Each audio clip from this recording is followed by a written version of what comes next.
ஒரு ஊரில் ஒரு ராஜா இருந்தார். அவர் ஒரு நாத்திகர். அப்போ இவருக்கு சொல்லாரு, நீ கடவுள் இருக்கா? ஏன்னா இவர் கடவுள் இருக்கான்னு தெரிஞ்சுக்கணும் ஒரு ஆசை. கடவுள் இருக்கா அப்படின்னு எல்லாரையும் கேட்பார். அப்போ ஒரு ஆள் சொல்கிறாரு, பாருங்க, உங்களுக்கு ஏக்நாத்னு ஒருத்தர் இருக்காரு, அவரை போய் பாருங்க, அவரை போய் பார்த்தீங்கன்னா உங்கள் சந்தேகம் தீர்ந்துரும் அப்படின்னு சொல்கிறார். இப்போ இவர் என்ன பண்ணுறாரு, ராஜா நேராக ஏக்நாத்தை போய் பார்க்குறதுக்கு. அவர் பெரிய ஞானிகள்லாம் ராஜா கூப்பிட்டா வரமாட்டாங்க. ஸோ நாம் தான் ஞானிகளை தேடி போகணும். அதனால் அவர் ஞானியை தேடி போகிறாரு. பக்கத்து ஊரில் இருக்கிறாரு. போகிறாரு. பார்த்தா காலையில் 10 மணிக்கு அந்த ஆள் நல்லா கொரட்டை விட்டு தூங்கிட்டு இருக்காரு. அதில் வேறு சாமி படத்து மேலே காலை வச்சு வேற தூங்கிட்டு இருக்காரு.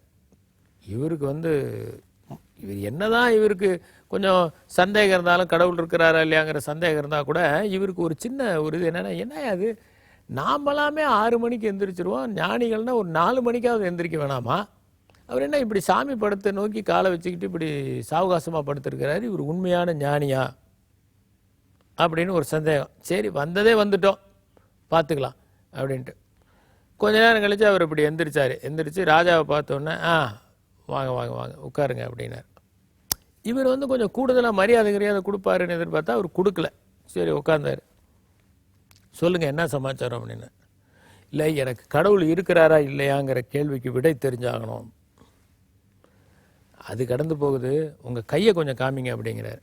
கையை காமிச்சோன்னே, உங்கள் கையை பார்த்தா ஒரு விஷயம் தெரியுது, நீங்கள் வருத்தப்படலைன்னா உண்மையை சொல்கிறேன், சொல்லுங்கள், இன்னும் ஒரு வாரத்தில் நீங்கள் செத்து போயிடுவீங்க. யாராவது இப்படி சொன்னால் நம்மளால் ஒரு வாரத்துக்கு முன்னாடியே செத்துருவான் சில பேர். ஒரு வாரத்தில் நீங்கள் செத்து போயிடுவீங்கன்னு ஒன்று இந்த ஆளுக்கு அப்படியே நடுங்க ஆரம்பிச்சிருச்சு. சரி, இப்போ பேசலாம், சொல்லு, நீ உன்னுடைய கேள்வி என்ன? கடவுள் இருக்கிறாரா இல்லையா அதானே? இல்லை இல்லைங்க, நான் அப்புறம் கேட்டுக்கிறேங்க. இல்லை நான் அப்புறம் வந்துக்கிறேன், நான் வீட்டுக்கு போகிறேன். இவனே இருக்க போகிறது இல்லைன்ன பிறகு அவர் இருக்கிறாரா இல்லையாங்கிற கேள்விக்கு இவனுக்கு அந்த ஞான தர்க்கம் ஞானம் இதுக்கெல்லாம் இவனுக்கு நேரமே இல்லை. போனால் நேராக இன்றைக்கி மந்திரி வந்தார். இன்றைக்கி அரசவை கூட்டம் நாம் இன்றைக்கி சாயந்தரம் 4 மணிக்கு வச்சுருக்கோம். அரசவை கூட்டமும் கிடையாது, எதுவும் கிடையாது, ஆளை விடு, நான் போ அப்படின்னு சொல்லிட்டு போய் படுத்துக்கிட்டார். நல்ல விருப்பமான சாப்பாடு சமைச்ச இந்த அரண்மனை சமையலாளர் உங்களுக்கு விருப்பமான உணவு வச்சுருக்கோம், வாங்க, எனக்கு பசியே இல்லை, ஏதோ கொஞ்சம் கஞ்சி இருந்தால் கூட ஏதோ உயிர் வாழ்கிறதுக்கு. அப்படியே படுத்துட்டார். எந்த சிந்தனையும் இல்லை.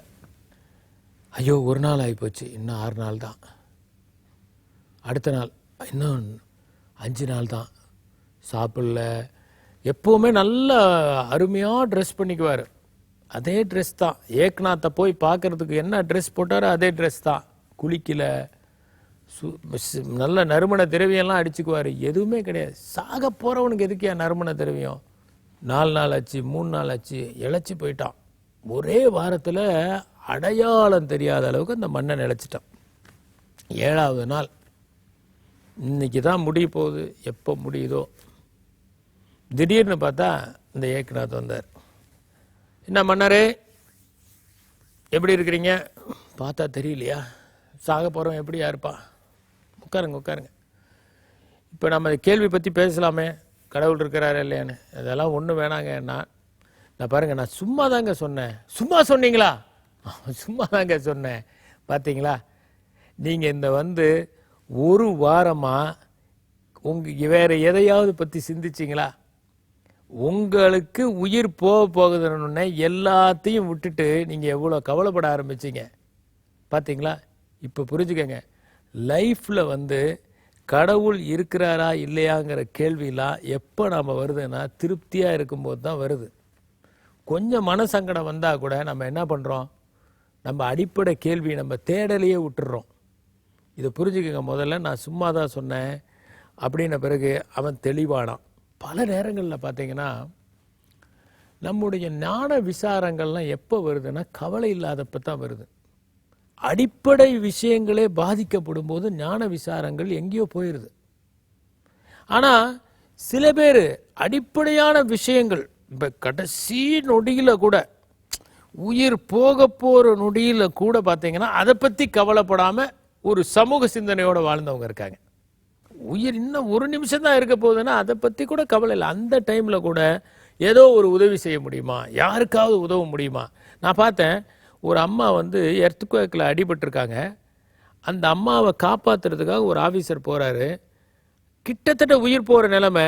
அந்த அம்மா, வயசான அம்மா, ஒரு 80 வயசு. அந்த அம்மா சொல்கிறாங்க, இதா பாருப்பா, என்னை விட்டுருப்பா, சின்ன பசங்களாம் அங்கே கிடக்குறாங்க, அவங்கள போய் காப்பாற்று, என்ன போய் என் காப்பாற்றுறதுக்கு இருக்க, நான் என்ன 80 வயசு விட்டேனாலும் இன்னும் 2 வருஷத்தில் செத்துருவேன், அவங்கள போய் காப்பாற்றுனேன். இந்த மாதிரி மனிதர்களும் இருக்கிறார்கள். அப்படிப்பட்ட மனிதர்களால் தான் மழை தவறாமல் பெய்கிறது. நன்றி, வணக்கம்.